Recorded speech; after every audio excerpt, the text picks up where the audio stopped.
sponsored by Nature Pure, rice bran oil and mustard oil, 100% natural, 100% healthy. অন্য Mamata untold story of Mamata 5th এপিসোডের বক্তা বিশিষ্ট সাহিত্যিক শ্রী ত্রিদীপ কুমার চট্টোপাধ্যায়।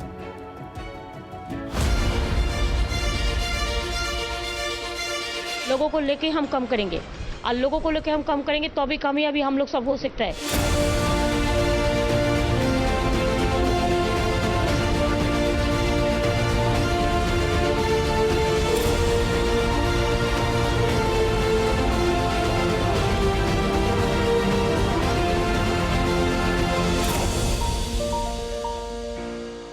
মমতা ব্যানার্জি এক আশ্চর্য চরিত্র।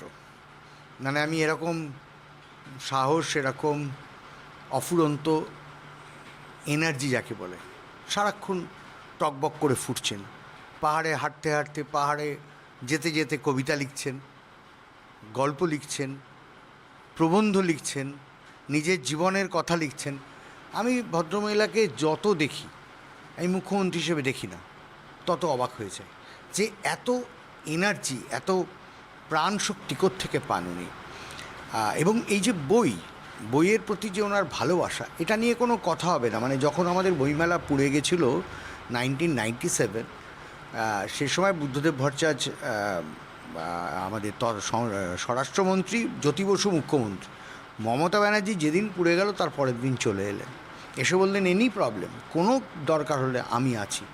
এবং আমার বন্ধু সুধাংশু, সে তখন মমতা ব্যানার্জির বই নিয়মিত ছাপছে এবং মমতা ব্যানার্জি প্রতি বছর বই মেলায় এসছেন এবং কবিতা লিখেছেন, ছবি এঁকেছেন, চমৎকার গান করতেন, এখনও করেন।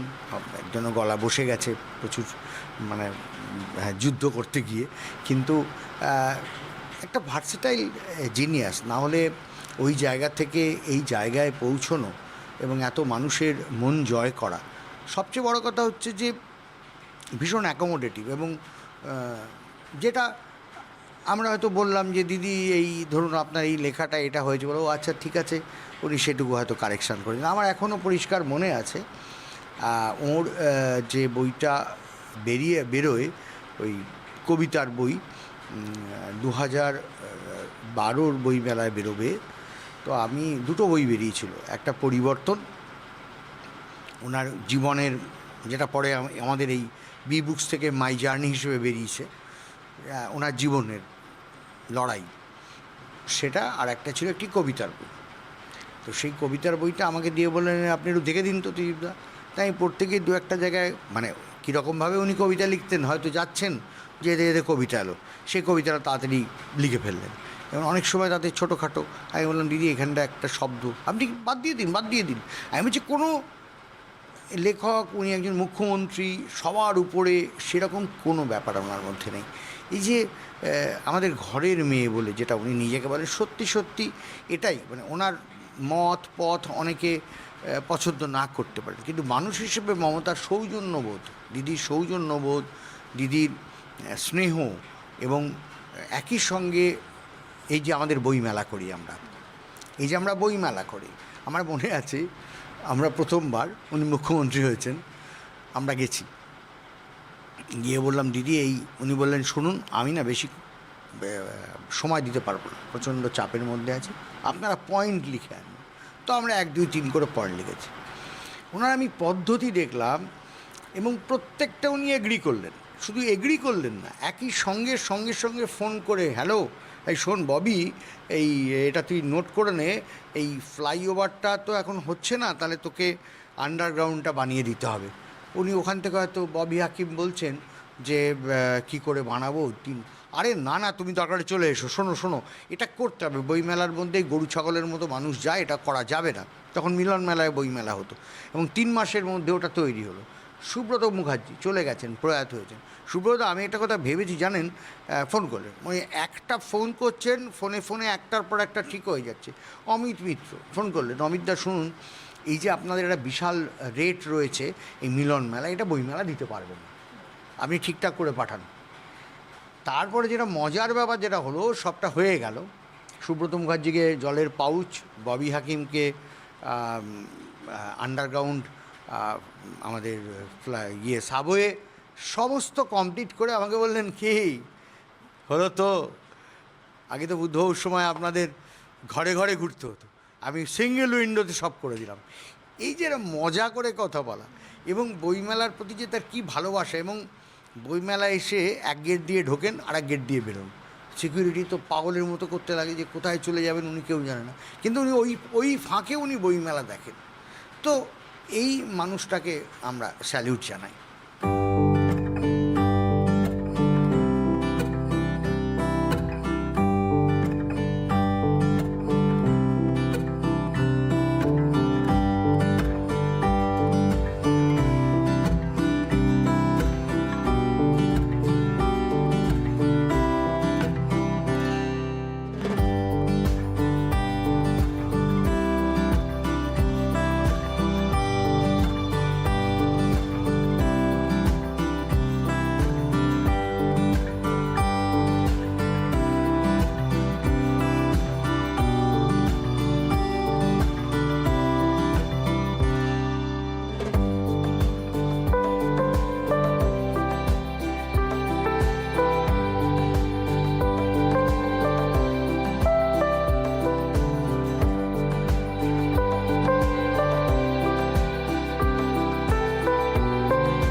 আমার নিজের একটা লেখা, আমার সেই সময় বইমেলার সময়, তখন মমতা ব্যানার্জি মুখ্যমন্ত্রী হননি, একটা বই বেরোচ্ছে, মহাশ্বেতা দেবী উদ্বোধন করবেন, আর সুব্রত মুখার্জি তখনও কংগ্রেসে, কিন্তু উনি অপেক্ষা করছেন।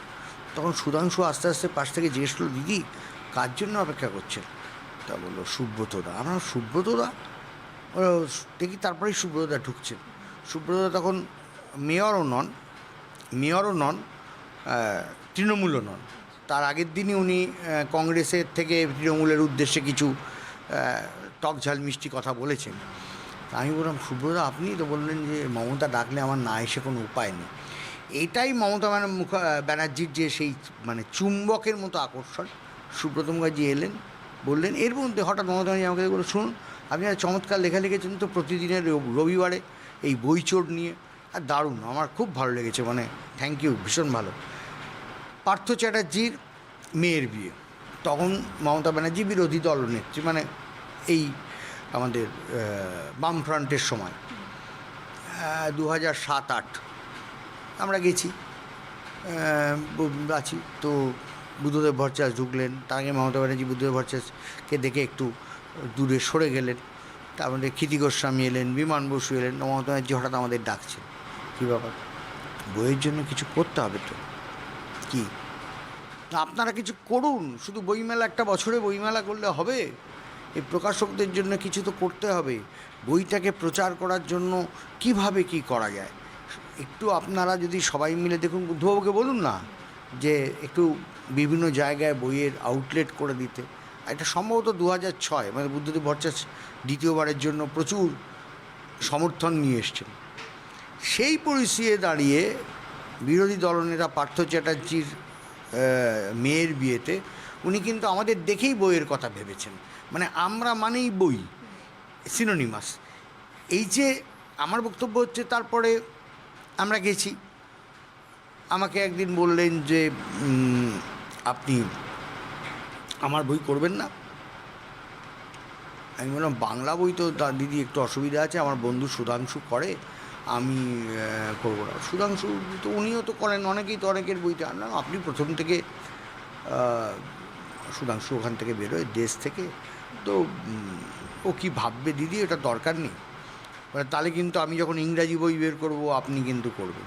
তো আমাদের এই যে কোম্পানিটা, এটা খুব ইন্টারেস্টিং যে এই কোম্পানি বেস্ট অফ মমতা দিয়ে তার যাত্রা শুরু। বি বুকস আমার মেয়ের কোম্পানি, মানে আমাদের সিস্টার কনসার্ন, তো এটা প্রথম শুরু করেই এরা যাত্রা শুরু করে বেস্ট অফ মমতা। এই লেখাগুলো আমরা সিলেক্ট করে এটা বাংলায় বেরোয় সেরা মমতা, দিদি সেটাকে অ্যাপ্রুভ করেন। তারপরে ইংরাজিটা হয়, সুবোধ সরকার পুরো ইংরাজিটা চেক করে দিলেন, দেওয়ার পরে 2014 সালে বেরোলো। এবং ওনার যে কী আনন্দ যে ওনার এরকম একটা ইংরাজি বই প্রথম ইংরাজিতে বেরোচ্ছে এবং প্রচুর বিক্রিও হয়েছে, এই বেস্ট অফ মমতা। কারণ কি ব্যাপারটা হচ্ছে যে এই বইটার মধ্যে, মানে আমি বেস্ট অফ মমতা বলি না, মমতা ব্যানার্জির যে কোনো বইতে যেটা মেন টার্গেট অডিয়েন্স বলতে আমরা বইয়ের যেটা বুঝি, সেটা হচ্ছে সাধারণ মানুষ।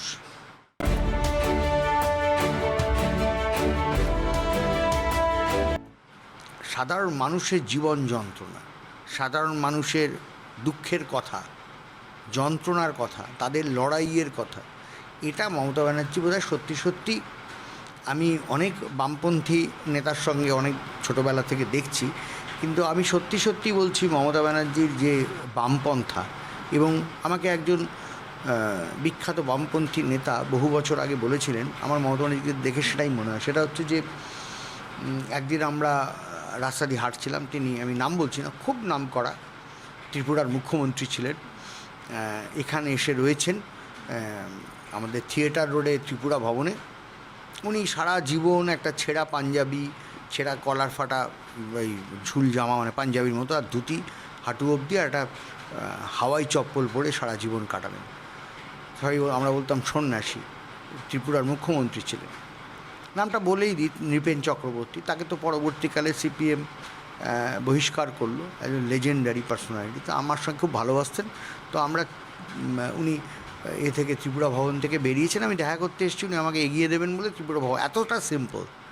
তার পাশে সব দিয়ে মানে 147 নিয়ে 4টে সিকিউরিটি। আমি বললাম আপনি কেন আসছেন জেঠু? বলছেন না না না, চলো না, এই তো রাস্তায়, এই মুখ্যমন্ত্রী হলো, তার মানুষের কাছে যেতেই পারি না রাস্তায়। তারপরে ওখানে না ওই রাস্তায় ভিখিরির মানুষগুলো যারা ওই কাজকর্ম করে আসে, তারা মুরগির পালক টালক দিয়ে একটা কিছু রান্না করছে। তাই বললাম দেখুন, আপনার এটাও বাস্তব, আবার আপনি এই যে এটা করছেন এটাও বাস্তব। এই যে এরা এইভাবে জীবনযাপন করছে, এই ঝুপড়ির মধ্যে রাস্তায় দাঁড়িয়ে, তো তোমার সত্যি সত্যি এদের জন্য কষ্ট হয়? আলাম হ্যাঁ জেঠু, সত্যি হয়। তো মমতা ব্যানার্জিকে দেখে আমার মনে হয় যে ওনার সত্যি কোনো এর মধ্যে কোনো অভিনয় নেই, মানে উনি গরিব মানুষদের প্রতি ওনার যে ভালোবাসা। এবং আমার আরেকটা স্মৃতি বলছি, মমতা ব্যানার্জি প্রথমবার ক্ষমতায় এসছেন, রাজভবনে আমাদের নেমন্তন্ন কার্ড আছে, আমি আর সুধাংশু গেছি। বিশ্বাস করবেন না, দেখছি কাতারে লোক। তারা কারা? লক্ষ্মীকান্তপুর, বনগা থেকে যেসব কাজের মহিলারা আসেন, সেই মহিলারা, তারা দিদিকে দেখবেন বলে একটু সস্তা সিঁদুর দিয়ে প্লাস্টিকের চটি পরে রাজভবনের চারপাশ ঘিরে ফেলেছে। আমরা বেরিয়েছি রাজভবনের অনুষ্ঠান থেকে, আমাদের বলছে দিদি কোন দিক দিয়ে বেরোবেন? আমি বললাম ওই দিক থেকে। বিরাট জনস্রোত চললো। এবং 2012 সালে একটা মানে মনে হলো যেন বন্যার মতো মমতা ব্যানার্জি ভাসতে মহাকারণে গিয়ে পড়লেন।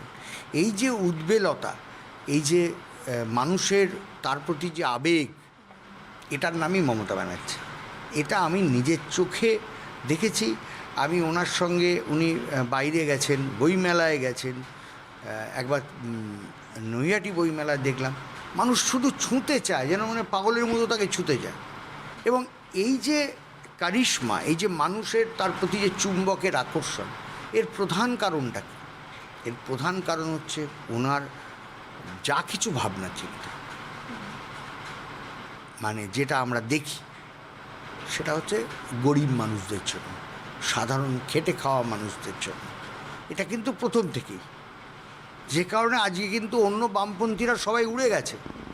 এখন পশ্চিমবঙ্গে একদিকে তৃণমূল কংগ্রেস আর হচ্ছে বিজেপি, কিন্তু মাঝখানে যারা বামপন্থী ছিল, যাদেরকে আমরা এত ছোটোবেলা থেকে দেখে এসেছি, তোমাদের জন্মের আগে থেকে যারা ছিল, তাদের কোনো অস্তিত্ব নেই। কারণ মমতা ব্যানার্জির সমস্ত কাজকর্মগুলো কিন্তু সাধারণ খেটে খাওয়া মানুষদের জন্য। এবং ওনার যে বইগুলো, ওনার বই নিয়ে অনেকে ঠাট্টা ইয়ার্কি করে, কী লিখেছেন উনি, কোনো ইন্টেলেকচুয়াল ব্যাপার নেই তো না। উনি যা বলতে চেয়েছেন সোজা সাপটা বলেন। উনি যেটা বলতে চান সেটা বলেন, সেটা তোমার পছন্দ না হতে পারে, আমার পছন্দ না হতে পারে, ওনার কিচ্ছু যায় আসে না। উনি যাদের জন্য লিখছেন যাদের জন্য বলছেন তাতে উনি যদি দুটো শব্দ এদিক ওদিকও থাকে কিচ্ছু এসে যায় না।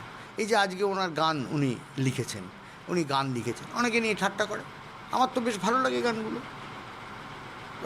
ব্যাপারটা হচ্ছে যে তোমার দৃষ্টিভঙ্গির সঙ্গে ওনার দৃষ্টিভঙ্গি নাই মিলতে পারে, কিন্তু ওনার প্রতিভাকে তুমি অস্বীকার করতে পারবে না।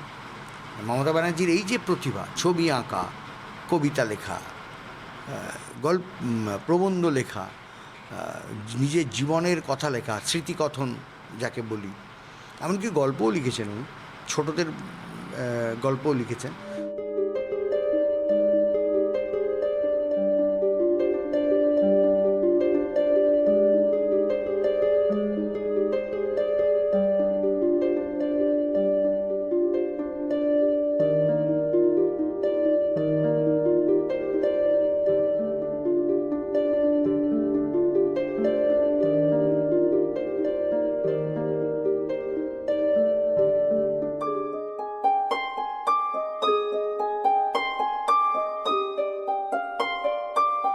উর্দু শায়েরি উনি বলেছেন, কেউ লিখেছেন, উনি তো উর্দু হয়তো লিখতে পারেন না, শায়েরি বলেছেন, লিখেছেন, আদিবাসীদের জন্য লিখেছেন, সেটা অন্য লোক অনুবাদ করে দিচ্ছে। ইংরাজি বইও তো হয়তো উনি লেখেননি, ইংরাজি বই তো অনুবাদ করা হয়েছে, কিন্তু বাংলায় লিখেছেন।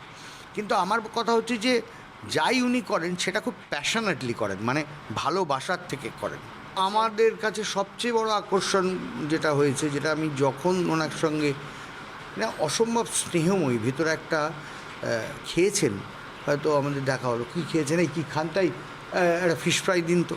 উনি নিজে ফিশ ফ্রাই খান না, কিন্তু যে কেউ এলেই তাকে ফিশ ফ্রাই খাওয়াতে ভালোবাসেন। আমরা যেখানে গেছি, মানে যখন ওনার সঙ্গে কোথাও বাইরে গেছি, বাইরে ওনার সঙ্গে যাইনি, আমরা আলাদা গেছি, উনি আলাদা গেছেন, দেখা হয়েছে, সেখানে সব সময় ওনার মধ্যে এই ঠিকঠাক খেয়েছেন, সকালে কি খেয়েছেন, নিজে কিচ্ছু খায় না, নিজে চা মুড়ি খেয়ে থাকে সারাদিন। অর্থাৎ মানে মানুষের প্রতি ভালোবাসা, আর হচ্ছে সৌজন্যবোধ। এই সৌজন্যবোধ আমি কারোর মধ্যে দেখিনি, কোনো রাজনীতির মধ্যে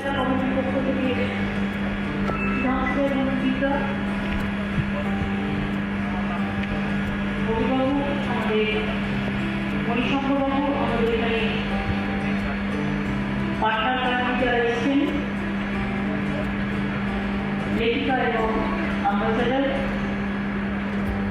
সুব্রত প্রভুরাজ, শিল্পীকুলা সাহেব, আনন্দ মাঠে, দেবকীয় মল্লিক, ঘোষ, সব্যসাচী দত্ত, রেখা মাঝি, বীরেন্দ্র এসেছে, উপাস্য, রাজীব কুমার হচ্ছেন কলকাতা পুলিশ কমিশনার এবং ব্যাকরণ এশিয়ান দেখতে। অনুষ্ঠানে আমরা নিচে বসে আছি, উনি স্টেজ থেকে প্রত্যেকজনের নাম, যাদেরকে উনি চেনেন, যাদেরকে উনি পছন্দ করেন, যাদেরকে উনি স্নেহ করেন, প্রত্যেকের নাম কিন্তু স্টেজের নিচে যারা বসে আছে বলবেন। কোনো রাজনীতিবিদ, একজন মুখ্যমন্ত্রী, তার কী এসে যে আমার নাম উচ্চারণ করতে হবে? কিন্তু সবসময় আমি দেখেছি আমাদের নাম শুধু নয়, যারা যারা নিচে বসে থাকেন, মানে যাদের সমাজে একটু পরিচিতি রয়েছে, যাদেরকে উনি চেনেন সোজা কথা, তাদের প্রত্যেকের নাম বলেন। এইটা আমাদেরকে প্রচণ্ড আকৃষ্ট করেছে, সৌজন্যবোধ। আমরা মুখ্যমন্ত্রীকে দেখে উঠে দাঁড়াচ্ছি, উনি পিঠে হাত দিয়ে, নাম বসুন বসুন, উঠছেন কেন? এটা মানে এটা কিন্তু আমাদের এই কালচারে নতুন একটা উনি এনেছেন। যতই লোকে বলুন উনি গালাগালি করেন বা এই করেন, আমার কাছে মনে হয়েছে যে আলটিমেটলি উনি একজন স্নেহময়ী মা। খাওয়ার ব্যাপারে, মানে খাওয়াতে উনি ভালোবাসেন, নিজে খাওয়ার ব্যাপারে কোনো ব্যাপার নেই। আমি দেখছি রাইটার্স বিল্ডিং বা নবান্নতে আমাদের জন্য থালা ভর্তি খাওয়া, আমরা দিদি আপনি খাবেন না, আমি খাচ্ছি, আমার মুড়ি আছে, একটু মুড়ি দিত। দেশ থেকে কোনো একজন সিকিউরিটি ওনার জন্য দিদিকে ভালোবেসে শুকনো মুড়ি এনেছে, তার সঙ্গে উনি ওই লিকার চা আর মুড়ি কচকচ করে চিবিয়ে খাচ্ছেন। আমরা তো বই পাঠাই, আমাদের যে বইগুলো আমি জানি ওনার খুব পছন্দের বই, সেগুলো সবসময় পাঠাই, এবং সেটা পাঠালে এটা আর একটা খুব ইন্টারেস্টিং, যে পাঠালে কিন্তু উনি রিকগনাইজ করেন, আপনার বই কিন্তু আমি পেয়েছি। বাড়িতে বই পাঠালে উনি হোয়াটসঅ্যাপ করেন, SMS করেন যে বই পেয়েছি, যদি বইটা খুব পছন্দের হয়। তারপরে ওনার মানে যারা ওনার ঘনিষ্ঠ সাংবাদিক, তার যেমন বিতনু চট্টোপাধ্যায়, তার একটা বই আমরা করেছি নন্দীগ্রাম আসলে যা ঘটেছিল, নন্দীগ্রামের পুঙ্খান। এই বইটা কিন্তু পুরোপুরি মমতা ব্যানার্জি আমাকে ফোন করে বললেন যে এটা আপনি করুন, খুব ভালো বই। এবং সত্যি সত্যি বইটা করেছি আমি, এবং বইটা অত্যন্ত ভালো বই। মানে নন্দীগ্রামের আসল কাহিনী, বিতনু দিনের পর দিন থেকে যেটা জেনেছি সেটা আনবায়াস। সেখানে সিপিএমের কথাও আছে, নকশালদের কথা আছে, তৃণমূলের কথা আছে, খুবই মানে খেটে খুঁটে লেখা। তো মমতা ব্যানার্জি মানে বই কিন্তু বিভিন্ন ধরনের বই উনি পড়েন। যারা বলে বই পড়েন না, উনি বই পড়েন। হয়তো এখন সেরকম সময় পান না, কিন্তু প্রচুর বই পড়েছেন। আর রবীন্দ্রসঙ্গীত ওনার মুখস্থ, একটা শব্দ ভুল হবে না। প্রচুর রবীন্দ্রসঙ্গীত একদম গল গল করে বলে যান। এটা আমাকে নিবেন চক্রবর্তী বলেছিলেন যে মেয়েটা কি সুন্দর গান করে। এটা মানে গানের সুর জ্ঞান অসম্ভব ভালো, নিজে সিনথেসাইজার বাজাতে পারেন না। আমি বলছি যে এটা ভার্সেটাইল ব্যাপারটা। বইয়ের ব্যাপারটা উনি আমাদের উপর ছেড়ে দেন, কীরকম হবে, কতটা হবে। তবে সবসময় ওনার একটা অদ্ভুত ব্যাপার আছে, এটা ইন্টারেস্টিং। সেটা হচ্ছে সবসময় বলে কি বইটার দাম খুব কম রাখুন, সাধারণ মানুষ কিনবে তো, বইয়ের দামটা একটু কম রাখুন। এইটা একটা ব্যাপার আছে। কারণ দিদি এরকম কাগজের দামটা বেড়ে গেছে, আর আমার বইয়ের দাম একটু কম রাখুন। প্রয়োজনে দেব মোরা এক নদী রক্ত, হোক না পোষের বাধা, প্রস্তর শক্ত, বাংলাকে ভাগ করা যাবে না। लोगों को लेके हम कम करेंगे और लोगों को लेके हम कम करेंगे तो भी कामयाबी हम लोग सब हो सकता है।